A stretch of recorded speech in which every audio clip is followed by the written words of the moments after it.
Hello प्यारे बच्चों, आज हम कक्षा 8 क्लास 8 संस्कृत सुरभिः के पंचदशः पाठः पाठ 15 लेसन 15 कूट श्लोकाः के प्रश्नों के उत्तर सॉल्व करेंगे और भावार्थ भी करेंगे। कूट श्लोकौ, पहला है कूट श्लोकौ। एक चक्षुहना का कोयम बिलमिच्छिन्न पन्नगः क्षीयते वर्धते चैव न समुद्रो च चंद्रमाः। एकं चक्षुः अस्ति परन्तु काकः नास्ति, बिलम् अन्विष्यन्ति परन्तु पन्नगः नास्ति, क्षयः भवति वृद्धिरपि भवति परन्तु समुद्रः नास्ति, चंद्रोऽपि नास्ति, ताहिर एतद् किम्। पहला हिंदी भावार्थ। एक आँख वाला है पर कौआ नहीं है, बिल खोजता है पर सांप नहीं, घटता बढ़ता रहता है पर वह ना समुद्र है ना चंद्रमा, वह कौन है? उत्तर है सुई। सुई की एक आँख अर्थात एक होल होता है। तो पहले का उत्तर है सूची, है ना। सूची का मतलब सुई। सुई और धागा, धागा घटता और बढ़ता रहता है। कृष्णमुखी ना मार्जारी, द्विजिह्वा ना च सर्पिणी, पंचभर्ती ना पांचाली, यो जानाति सः पंडितः। मुखभागः कृष्णवर्णः वर्तते किन्तु कृष्णवर्णा मार्जारी नास्ति, द्विजिह्वा भवतः किन्तु सर्पिणी नास्ति, पंचपतयः सन्ति किन्तु पांचाली नास्ति, ताहिर किम् अस्ति, यह जानाति सः पंडित एव। दूसरे का भावार्थ है, काले मुँह वाली है पर बिल्ली नहीं, दो जीभ वाली है पर नागिन नहीं, पांच पति वाली है पर द्रौपदी नहीं, जो जानता है वह विद्वान है। पांच पति हैं, पांच उंगलियां जिनके बीच कलम रहती है, अतः उत्तर कलम लेखनी। दूसरे का उत्तर है लेखनी।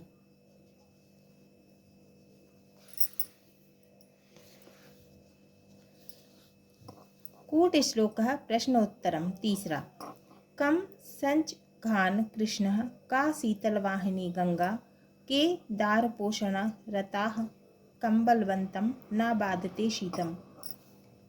कृष्णः कम जंघान कंसम, शीतलवाहिनी का शीतलवाहिनी गंगा, दारपोषण रताः के दारपोषण रताः, शीतम कम न बाधते, कंबलवंतम बलवंतम।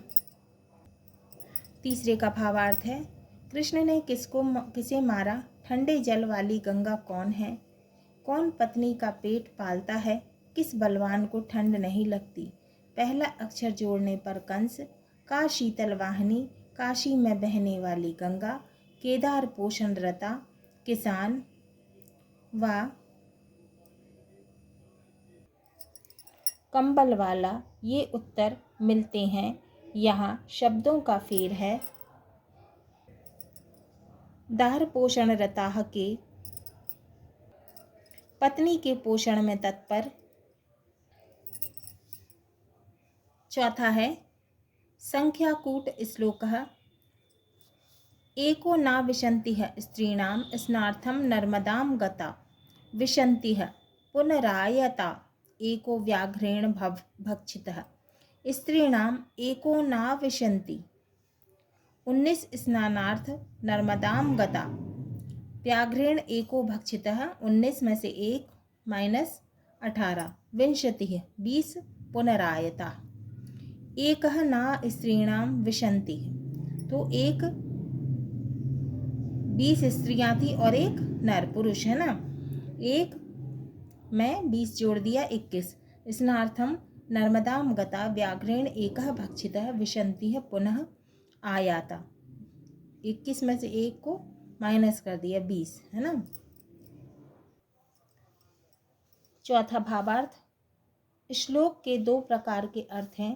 पहला, एक नर और 20 स्त्रियां, एक नर और 20 स्त्रियां 21 स्नान करने के लिए नर्मदा नदी में गईं, बाघ ने 1 को खा लिया, 20 पुनः वापस आ गईं। तो 21 में से 1 को बाघ ने खा लिया तो 20 आ गईं। दूसरा, 19 स्त्रियां 19 स्नान करने के लिए नर्मदा नदी में गईं। 1 को बाघ ने खा लिया, 19 में से 1 18, तब 20 वापस आईं क्या? 1 नहीं, 20 स्त्रियां और 1 पुरुष। 21 लोग स्नान करने गए थे, उनमें से 1 को बाघ खा गया, 20 वापस आईं। 5वां भावार्थ। समासकूटेन चमत्कार। समास चमत्कार। अहम च त्वं च राजेन्द्र लोकनाथा पु भावपि बहुव्रीहिरहं राजन् षष्ठी तत्पुरुषो भवान्। एकः भिक्षुकः दरिद्रः निर्धनः महाराजम् उद्दिश्य ब्रूते, हे राजेन्द्र, अहं त्वं च उभौ अपि लोकनाथौ स्वः। अहं बहुव्रीहिः, भवान् षष्ठी तत्पुरुषः। लोकः नाथः यस्य सा भिक्षुकः, लोकस्य नाथः राजा। 5वें का भावार्थ। मैं और तुम राजन दोनों लोकनाथ हैं। मैं बहुव्रीहि और तुम षष्ठी तत्पुरुष हो। यहाँ एक भिखारी राजा से कहता है, दोनों लोकनाथ हैं, परंतु मैं बहुव्रीहि के अनुसार भिखारी और आप ही षष्ठी तत्पुरुष के अनुसार राजा हैं। 6वां।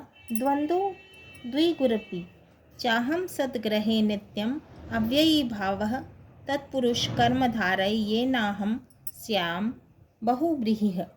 द्वंद्व दिगु अव्ययी भाव तत्पुरुष कर्मधारय बहुव्रीहि समास भेदान आश्रित्य अत्र कूट श्लोके निर्धनस्य धन प्राप्ये पत्न्याः प्रार्थनायाः अद्भुत सामाजिक भाव निबद्धः। अत्र पत्नी धनार्जनाय अकर्मण्यं भर्तारः प्रेरयति। द्वन्द्वः। अहं भवता सह कलहं करोमि किल किमर्थं? दिगु अहं भवतः भार्या अस्मि, मम पालनं पोषणं भवतः कर्तव्यम् अस्ति, किन्तु मद्गृहे नित्यम् अव्ययी भावः प्रतिदिनं गृहे भोजनार्थं किमपि नास्ति। तत्पुरुष। अतः हे पतिदेव, कमपि उद्योगं कुरु, कर्मधनधारय धनधान्यादिकं गृहमानय, येन कारणेन येनाहं स्याम बहुव्रीहिः अहमपि धनधान्यसम्पन्ना भवेयम्। 6वें का भावार्थ। एक पति अपनी निर्धनता की ओर संकेत कर अपने बेरोजगार पति से कहती है, घर में हमेशा धन का अभाव रहता है, इसलिए हे पतिदेव काम करें ताकि मैं बहुत धनवान हो जाऊं। यहाँ समासों का नाम उनके अर्थ के आधार पर कहानी बनाने का प्रयास किया है। द्वंद्व दिगु अव्ययी भाव तत्पुरुष और कर्मधारय बहुव्रीहि समास पर आश्रित यह कूट श्लोक एक निर्धन पत्नी धन प्राप्त करने की इच्छा से पति से प्रार्थना करती है, सामाजिक भाव है। पत्नी धन प्राप्त करने के लिए पति को प्रेरित करती है। समास कूटेन। इसमें सभी समास का वर्णन है। कलह द्वंद्व शब्द को दर्शाता है, द्वंद्व समास भी है। द्वंद्व क्या है? समास भी है। द्वंद्व। मैं आपसे कलह अवश्य करती हूँ, किस लिए? दिगु मैं आपकी पत्नी हूँ, मेरा पालन पोषण करना आपका कर्तव्य है। दिगु दोनों पति पत्नी। अव्ययी भाव प्रतिदिन मेरे घर में भोजन के लिए कुछ नहीं है। अव्ययी भाव क्या है इसमें? प्रतिदिन है ना। प्रति क्या है? अव्यय। तत्पुरुष पतिदेव कुछ उद्योग करो, कर्म धन धारय कर्म को धारण करके कुछ कमाओ। बहुव्रीहि मैं भी धन संपन्न हो जाऊं। स्पष्टीकरण। मेरे घर में द्वंद्व अर्थात कलह और द्वंद्व समास भी है। दिगु अर्थात पति पत्नी, दोनों पति पत्नी। अव्ययी भाव धन का अभाव है। तत्पुरुष अर्थात पति का वर्णन। कर्मधारय कर्म को धारण करो। बहुव्रीहि धन धान्य से संपन्न हो जाएं। शंकरं पतितं दृष्ट्वा पार्वती हर्ष निर्भरा रुरुदुः पन्नगाः सर्वे हा हा शंकरः शंकरः। अत्रापि श्लेष द्वारा अर्थ बोध्य। शंकरः शंकरं पतितं दृष्ट्वा पार्वती प्रसन्ना भवति। सर्वाः दुःखिताः जाता। अत्र शंकर शब्दे पार्वती शब्दे च श्लेषः। सर्पाः शीतलं चन्दनवृक्षम् आलिङ्ग्य मिलन्ति सः चन्दनवृक्षः। प्रकृति विकोपेन पतितः अतः निराश्रिताः पन्नगाः रुदन्ति। तथा भिल्लस्त्री मलयपर्वते चन्दनवृक्ष बाहुल्यात् चन्दनवृक्षकाष्ठम् ईन्धनाय उपयुक्ते। भिल्लस्त्री पार्वती पतितं चन्दनवृक्षं दृष्ट्वा ईन्धनं लब्धमिति हर्षनिर्भरा जाता। शंकरः शिवः चन्दनवृक्षः च पार्वती गौरी भिल्लस्त्री च। इसका भावार्थ देखेंगे। सातवां भावार्थ, शंकर जी को गिरता देखकर पार्वती जी प्रसन्न हो गईं। तभी सर्प रोने लगे, हाय शंकर हाय शंकर। यहाँ श्लेष अलंकार का प्रयोग किया गया है। शंकर का दूसरा अर्थ चंदन का पेड़ और पार्वती का अर्थ पर्वत पर रहने वाली वनवासी औरत है। इस प्रकार भावार्थ है, चंदन के पेड़ को गिरता देखकर वनवासी औरत प्रसन्न हो गई और उस पेड़ पर रहने वाले सर्प दुखी हो गए। स्पष्टीकरण है, यहाँ पर श्लेष द्वारा अर्थ का बोध। शंकर को गिरता देखकर पार्वती प्रसन्न होती हैं, यहाँ सभी दुखी होते हैं। यहाँ शंकर शब्द और पार्वती शब्द श्लेष अलंकार है। जहाँ एक ही शब्द के कई अर्थों का बोध हो रहा हो या एक ही शब्द के कई अर्थ हो, जैसे शंकर भगवान शंकर, भगवान शंकर एक है ना, और शंकर एक चंदन है ना, चंदन का वृक्ष। पार्वती पार्वती माता है ना, पार्वती अर्थात पार्वती माता शंकर जी की पत्नी। एवं पार्वती अर्थात वन में रहने वाली, मलय पर्वत पर रहने वाली भील स्त्री।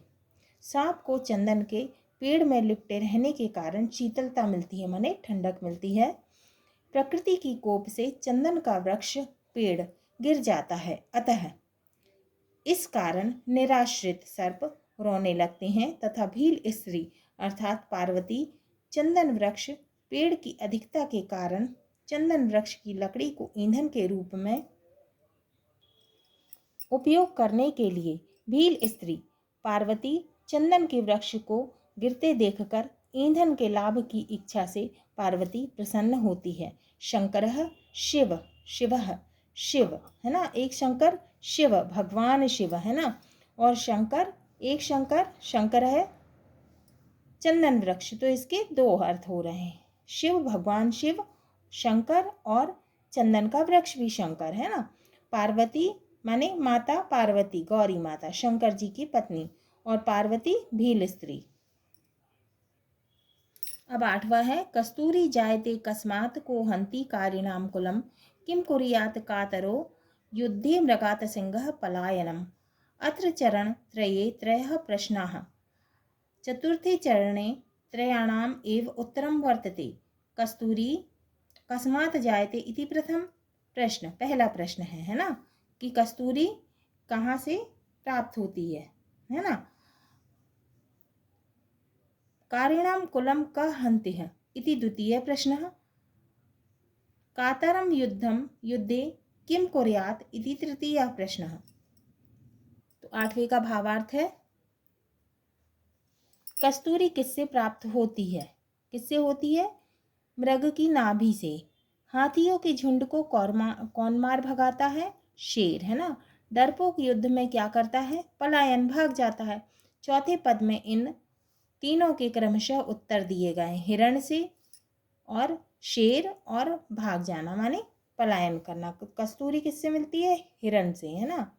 और युद्ध में कौन डर के भाग जाता है? जो डरा हुआ रहता है, कायर जो रहता है वो भाग जाता है, डरपोक है ना। और हाथियों के झुंड को कौन मार भगाता है? शेर। अभ्यासः। शब्दार्थः। शब्दार्थ, चक्षुः का मतलब है नेत्र, पन्नगः का मतलब है सर्प सांप, बिलम का मतलब है छेद, जिह्वा का मतलब है जीभ, पंचभर्ती का मतलब है पांच पतियों वाली, पांचाली का मतलब है द्रौपदी, जंघान का मतलब है मारा, शीतल वाहिनी का मतलब है शीतल जल वाली, दार पोषण रता पत्नी के पोषण में तत्पर, केदार पोषण रता खेत संवारने में संलग्न कृषक, कम बलवंतम, किस बलवंत को। ना पुरुषः नर नरः, एको ना विशन्तिः 19, विशन्तिः 20, लोकनाथः भिक्षुक राजा बहुव्रीहिः, सर्वोऽपि लोकः भिक्षुकनाथः लोकस्य नाथः। लोकस्य नाथः षष्ठी तत्पुरुष पुरुष समासे कृते राजा इत्यर्थः। द्वन्द्वः, द्वंद्व समास, एक द्वंद्व समास और कलह। दिगुः, दिगु समास दंपति पति पत्नी। अव्ययी भाव समास धनाभाव निर्धनता। तत्पुरुषः समास पति कर्मधारय, समास अकर्मणता छोड़कर कर्म करो। बहुव्रीहि समास धन धान्य युक्त। शंकरम, शंकर भगवान को, चंदन के पेड़ को। पतितम, गिरते हुए। पार्वती, पार्वती शिव पत्नी, पर्वत निवासिनी भीलिनी। कस्तूरी, कस्तूरी गंध विशेष माने खुशबू। जायते, उत्पन्न होती है। हंती, मारता है। करिणाम, कुलम, हाथियों के समूह को। कातारह, दुखी। युद्धे, युद्ध में। अभ्यासः, प्रश्न 1, एक पदेन उत्तरम लिखत, एक शब्द में उत्तर लिखो। का प्रथमायाः प्रहेलिकायाः उत्तरम किम। पहली पहेली का उत्तर क्या है। उत्तर है सूची अर्थात सुई। ख वयम कया लिखामः, हम किससे लिखते हैं। उत्तर है लेखन्याः अर्थात लेखन से, लेखनी से, कलम से, पेन से, है ना। गा कंसः कः संजिघानः, कंस को किसने मारा। उत्तर है कृष्ण, कृष्ण ने। घा कम बलवंतम किम ना बाधते, बलवान को क्या नहीं लगती। उत्तर है शीतम, ठंड। इंग कति स्त्रियः स्नानार्थम नर्मदां गताः, कितनी स्त्रियां नहाने नर्मदा गईं। उत्तर है विशंति 20। च करिणाम कुलम को हंति, हाथियों के झुंड को कौन मारता है। उत्तर है सिंह, शेर। प्रश्न 2, एक वाक्येन उत्तरम लिखत, एक वाक्य में उत्तर लिखना है। का लेखन्या स्वरूपम किम, लेखनी का स्वरूप कैसा है। उत्तर कृष्णमुखी, द्विजिह्वा, पंचभर्ती। चा इति लेखन्या स्वरूपम, मुँह काला, 2 जीभ और 5 अंगुलियों से चलना, ऐसा लेखनी का स्वरूप है। खा सूच्याः किम लक्षणम, सुई का क्या लक्षण है। उत्तर सूची एक चक्षुयुता भवति, सुई की एक आँख होती है। गा का शीतल वाहिनी का शीतल वाहिनी का, काशी में रहने वाली कौन है। उत्तर का शीतल वाहिनी गंगा, काशी में रहने वाली गंगा है। घा शीतम कम ना बाधते, ठंड किसे नहीं लगती। उत्तर कम बलवंतम शीतम ना बाधते, बलवान को ठंड नहीं लगती। इंगा नर्मदायाः कति स्त्रियाः पुनरायताः, नर्मदा से कितनी स्त्रियां लौटी। उत्तर है नर्मदायाः विंशः स्त्रियाः पुनरायताः, नर्मदा से 20 औरतें वापस आईं। च शंकरम पतितम दृष्टवा पार्वती कीदृशी भवती, शंकर को गिरता देखकर पार्वती कैसी होती हैं। उत्तर शंकरम पतितम दृष्टवा पार्वती हर्षिता भवती, शंकर को गिरता देख पार्वती खुश होती हैं। तीसरा है युग्म मेलनम कुरुत, आ बा प्रश्न। का कंसम जंघान भिक्षुकः, ख शीतलवाहनी राजा, ग लोकः नाथः यस्य स कृष्णः, घ कातारः युद्धे कुर्यात् मृगात्, इंगा लोकस्य नाथः कम्बलवन्तं, च शीतं न बाधते गंगा, छ कस्तूरी कस्मात् जायते पलायनम। तो इसका उत्तर देखेंगे। का आ बा का कंसम जंघान कृष्णः, खा शीतलवाहिनी गंगा, गा लोकः नाथः यस्य सः भिक्षुकः, घ कातारः युद्धे कुर्यात् पलायनम, इंगा लोकस्य नाथः राजा, चा शीतं न बाधते कम बलवंतम, चा कस्तूरी कस्मात् जायते मृगात्। कंस ने किसको मारा, कृष्ण ने किसको मारा। तो कंस को किसने मारा है ना, कृष्ण ने। खा शीतल वाहिनी गंगा, शीतलवाहिनी कौन गंगा। लोकः नाथः यस्य सः भिक्षुकः कातारः युद्धे कुर्यात् पलायनम्। इंगा लोकस्य नाथः राजा च शीतम न बाधते कम बलवंतम छा कस्तूरी कस्मात जायते मृगात। है ना। तो कृष्ण ने किसको मारा था, कंस को, है ना। चौथा रिक्त स्थानानि पूर्यत का कंसम जंघान कृष्ण। तो रिक्त स्थान में आएगा कृष्ण। खा कम बलवंतम ना बाधते शीतम। ग तत्पुरुषः कर्मधारय येनाह स्यात् बहुव्रीहिः। तो रिक्त स्थान में आएगा कर्मधारः। घा शंकरम पतितम दृष्टवा पन्नगाः रुदुतः। तो रिक्त स्थान में आएगा शंकरम। इंगा मदगहे नित्यम अव्ययी भाव। रिक्त स्थान में आएगा अव्ययी भाव। प्रश्न 5 द्व्यर्थक शब्दा नाम अर्थ लिखत। शब्द और अर्थ। उत्तर शब्द अर्थ का शंकरम शंकर का अर्थ चंदन। खा द्वंद्व कलह। गा बहुव्रीहिः धन धान्य युक्तम। घा कम बलवंतम कंबल युक्तम। इंगा लोकनाथः भिक्षुकः। चा अव्ययी भावः धन भावः। छा दिगुः दंपत्तिः। जा कर्मधारय कर्मगुरु। झा एको न विशन्तिः एकः नरः विशन्ति स्त्रियः। एक नर और 20 स्त्रियां। इया पंचभर्ती 5 उंगलियाः। हाँ तो प्यारे बच्चों, ये हमारा पंचदश पाठ है। पाठ 15 कूट श्लोकाः के प्रश्न उत्तर पूरे हुए।